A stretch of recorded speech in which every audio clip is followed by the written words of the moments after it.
Chapter 26. Returns to his planet. Beside the well there was the ruin of an old stone wall. When I came back from my work, the next evening, I saw from some distance away my little Prince sitting on top of a wall, with his feet dangling. And I heard him say, "Then you don't remember. This is not the exact spot."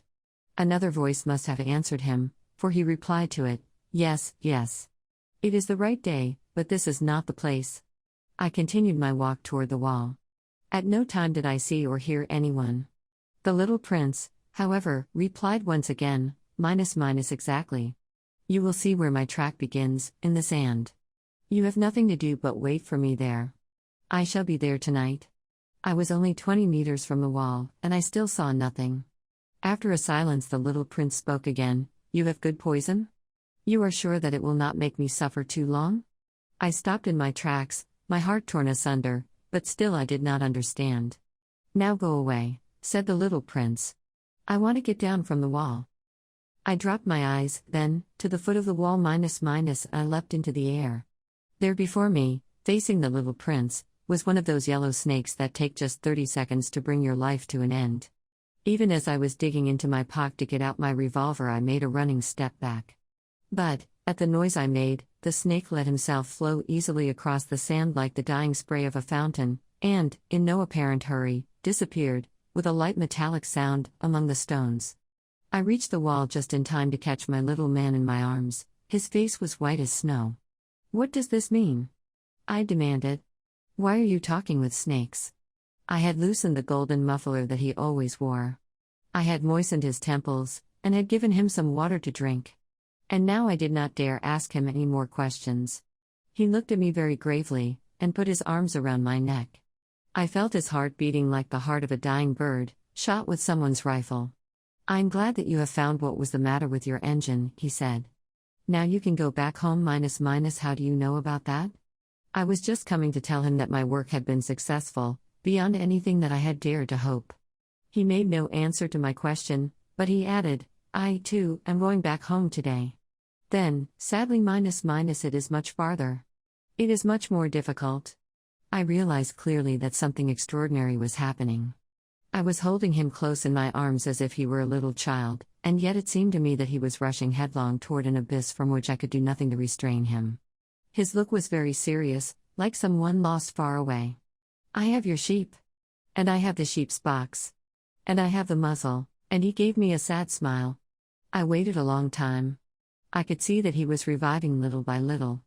"Dear little man," I said to him, "you are afraid." He was afraid, there was no doubt about that. But he laughed lightly. "I shall be much more afraid this evening." Once again I felt myself frozen by the sense of something irreparable. And I knew that I could not bear the thought of never hearing that laughter any more. For me, it was like a spring of fresh water in the desert. "Little man," I said, "I want to hear you laugh again." But he said to me, "Tonight, it will be a year. My star, then, can be found right above the place where I came to the earth, a year ago."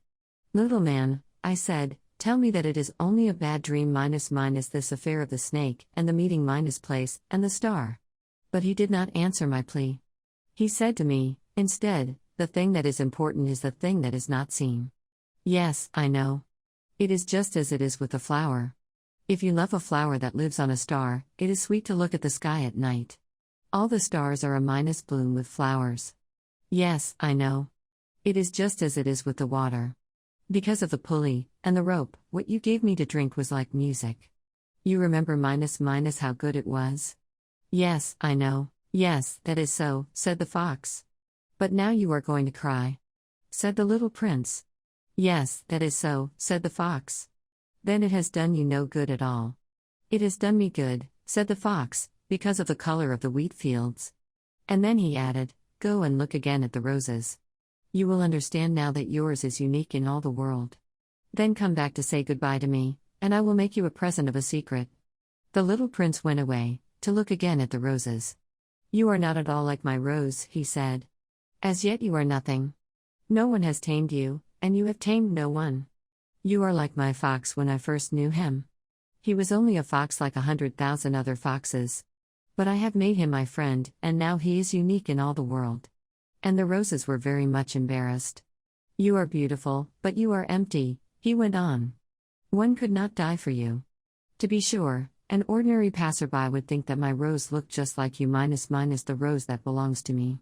But in herself alone she is more important than all the hundreds of you other roses, because it is she that I have watered, because it is she that I have put under the glass globe, because it is she that I have sheltered behind the screen, because it is for her that I have killed the caterpillars, except the 2 or 3 that we saved to become butterflies, because it is she that I have listened to, when she grumbled, or boasted, or even sometimes when she said nothing.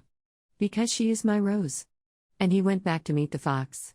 Goodbye, he said. Goodbye, said the fox. And now here is my secret, a very simple secret. It is only with the heart that one can see rightly. What is essential is invisible to the eye. What is essential is invisible to the eye, the little prince repeated, so that he would be sure to remember. It is the time you have wasted for your rose that makes your rose so important. It is the time I have wasted for my rose minus, said the little prince, so that he would be sure to remember. Men have forgotten this truth, said the fox. But you must not forget it. You become responsible, forever, for what you have tamed. You are responsible for your rose. I'm responsible for my rose, the little prince repeated, so that he would be sure to remember.